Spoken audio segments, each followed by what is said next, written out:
নমস্কার বন্ধুরা, পিউ কিচেনে তোমাদের আরও একবার স্বাগত জানিয়ে আজকের রেসিপিটা আমি শুরু করছি। আজকে তোমাদের কাছে নিয়ে চলে এলাম দুর্দান্ত স্বাদের একটা রেসিপি, বাসি ভাতের ভেজ পোলাও। বাসি ভাত থাকলে আমাদের অনেকেরই নানান রকম চিন্তায় পড়তে হয়। ভাতটা দিয়ে কি করব, ভাতটা কি ফেলে দেবো না ভাতের সঙ্গে মিশিয়ে দেবো, বড্ড ঝামেলা হয়। তো চলো এইরকম দুর্দান্ত স্বাদের ভেজ পোলাও তোমরাও তৈরি করে নাও এবং ঝটপট বাসি ভাতটাকেও একটা দারুণ রেসিপিতে পরিণত করো। এখানে আমি কিছু সবজি অ্যাড করেছি, নিয়েছি ক্যাপসিকাম, স্প্রিং অনিয়ন, গাজর, আর নিয়েছি একটা ডুমো করে কেটে রাখা টমেটো, আর নিয়েছি বিনস। সমস্ত কিছু কিন্তু লম্বা করে কেটেছি, তোমরা একটু ভালো মতো দেখে নাও। আমাকে আগের দিন রাতে আমার এখানে প্রায় 1 হাঁড়ির ওপরে ভাত ছিল, বলতে পারো 1 হাঁড়ি বলতে পারো, কিছুটা কম ভাত ছিল। তো সেই ভাতটাকে আমি কাজে লাগাবো। এখানে আমি কড়াই বসিয়ে দিয়ে তেল গরম করে নিয়েছি, তার মধ্যে 2টো তেজপাতা আর 1/2 চামচ গোটা জিরে আমি ফোড়ন দেবো। এমন সুন্দর রেসিপি তৈরি করব, কেউ ধরতেই পারবে না যেটা বাসি ভাতের রেসিপি। এমনকি বাড়ির প্রত্যেকেই কিন্তু তাদের কাছে অজানা থাকবে, তারা যখন খাবে জিনিসটা মনে হবে যেন টাটকা পোলাও তৈরি করে দিয়েছি। এরকম পোলাও কিন্তু এর আগেও আমি অনেকবার বানিয়েছি। এমনকি বাড়ির বাচ্চাদের টিফিনও কিন্তু এরকম পোলাও করে দেওয়া যায়, তাহলে কিন্তু তারাও ধরতে পারবে না।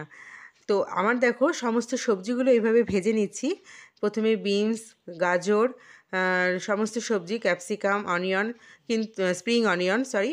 তো আমি কিন্তু কোনো রকম লবণ এখন ব্যবহার করব না, শুধু গরম তেলের মধ্যে সবজিগুলো ছাড়বো আর তুলবো। এইভাবে কিন্তু আমি সবজিগুলোকে ভেজে নিচ্ছি।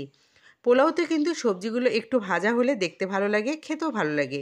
তো আর পোলাওটা কিন্তু একটু তেল হলে বা ঘি হলে কিন্তু ভালো লাগে। তোমরা চাইলে তেলের পরিবর্তে ঘি দিয়েও ভাজতে পারো, কিন্তু কি বলো তো, ঘিটা তো আমাদের অনেকের স্বাস্থ্যের পক্ষে ঠিক নয়। তো সেই কারণে আমি এখানে ঘিটা ব্যবহার কম করেছি। আমি কিন্তু তেলটা একটু দিয়েছি, তেল দিয়ে ব্যবহার করেছি। চাইলে কিন্তু তোমরা ঘি ব্যবহার করতেই পারো, আরও সুন্দর স্বাদ হবে, খেতেও টেস্টি হবে। তো আমার দেখো এখানে সবজিগুলো এইভাবে আমি ভেজে নিয়েছি। 3 থেকে 4 চামচ মতো সাদা তেলের মধ্যে আমি সবজিগুলো দিয়ে এক এক করে তুলে নিয়েছি। এখন আমি এর মধ্যে দিয়ে দেবো ক্যাপসিকাম আর স্প্রিং অনিয়ন। তো সবজিগুলো দেওয়ার পর আমি দুটো সস এখানে ব্যবহার করব, কারণ একটু কালারফুল হলে কিন্তু বাড়ির বাচ্চারাও কিন্তু বেশ আকর্ষণীয় হয়ে ওঠে তাদের কাছে। তো সেই কারণে আমি সস দুটো ব্যবহার করেছি। চাইলে তোমরা সস দুটো স্কিপ করেও চলে যেতে পারো, কিন্তু কালারের জন্য আমি সস দুটো মেনলি এখানে ব্যবহার করেছি। এইভাবে কিন্তু আমার সবজিগুলো ভাজা হয়ে গেছে। এখন আমি এর মধ্যে কিছু স্প্রিং অনিয়ন ছড়িয়ে দিলাম। তো সবজি তোমার তোমার পছন্দ মতো এখানে অ্যাড করতে পারো। এখন এর মধ্যে আমি দিয়ে দেবো স্বাদ মতো লবণ। তো বাসি ভাতের নানান রকম রেসিপি হয়ে থাকে, আজকে তোমাদের সঙ্গে আমি বাসি ভাতের পোলাও শেয়ার করলাম। এর আগে আমি আরও একটা রেসিপি শেয়ার করেছিলাম, বাসি ভাত ভাজা। তো তার লিঙ্কটা আমি ডেসক্রিপশন বক্সে দিয়ে দেবো, তোমরা চাইলে দেখে নিতে পারো। তো আমার কিন্তু সবজিগুলো ভাজা হয়ে গেছে। আমি এখন ক্যাপসিকাম আর স্প্রিং অনিয়নটা একটু ভেজে নেব, আর দিয়ে দেবো পরিমাণ মতো লবণ। এবার আমি দিয়ে দেবো এর মধ্যে পরিমাণ মতো একটু হলুদ গুঁড়ো, আর সমস্ত সবজিগুলো আমি দিয়ে একবারে নাড়াচাড়া করে নেব। যেহেতু সবজিগুলো ভাজার সময় কিন্তু আমি কোনো রকম লবণ প্রথম থেকে ব্যবহার করিনি, আমি কিন্তু শেষের দিকে এসে লবণটা ব্যবহার করেছি। এখন সব সবজিগুলোর মধ্যে আমার লবণটা মাখা হয়ে গেল।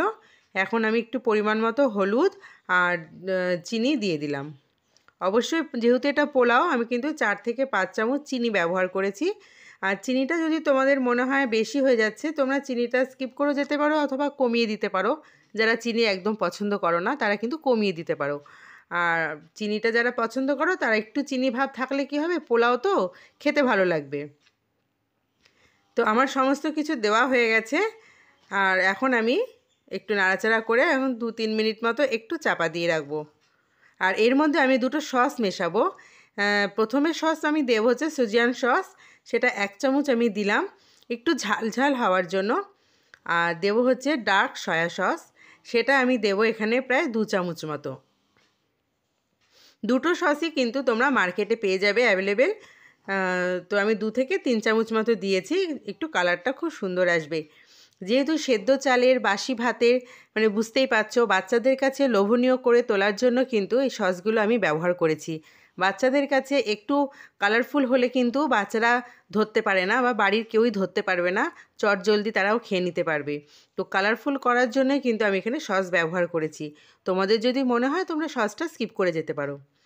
আমি এখন ভাতটা মিশিয়ে দিলাম। আমার অনেকটা ভাত ছিল প্রায় আগের দিনের, যেহেতু সাডেনলি একটা নিমন্ত্রণ চলে আসাতে, তো আমি ভাতটা পরের দিন কিন্তু এইভাবে কাজে লাগিয়ে দিলাম।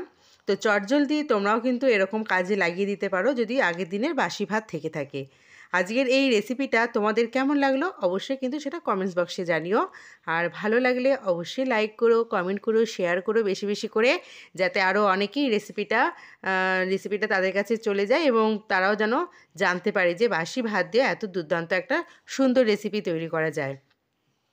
আর অবশ্যই আমার চ্যানেলটিকে সাবস্ক্রাইব করে দিও, পাশে থাকা বেল আইকনটিও প্রেস করে দিও, যাতে নতুন ভিডিও আপলোড করা মাত্রই সবার আগে তোমাদের কাছে পৌঁছে যেতে পারে। তো বন্ধুরা, আমার কিন্তু পুরো রেডি হয়ে গেল, আমি সার্ভ করে নিয়েছি। কেমন লাগলো তোমাদের? আর আমার সঙ্গে থাকার জন্য তোমাদেরকে অসংখ্য ধন্যবাদ জানাই।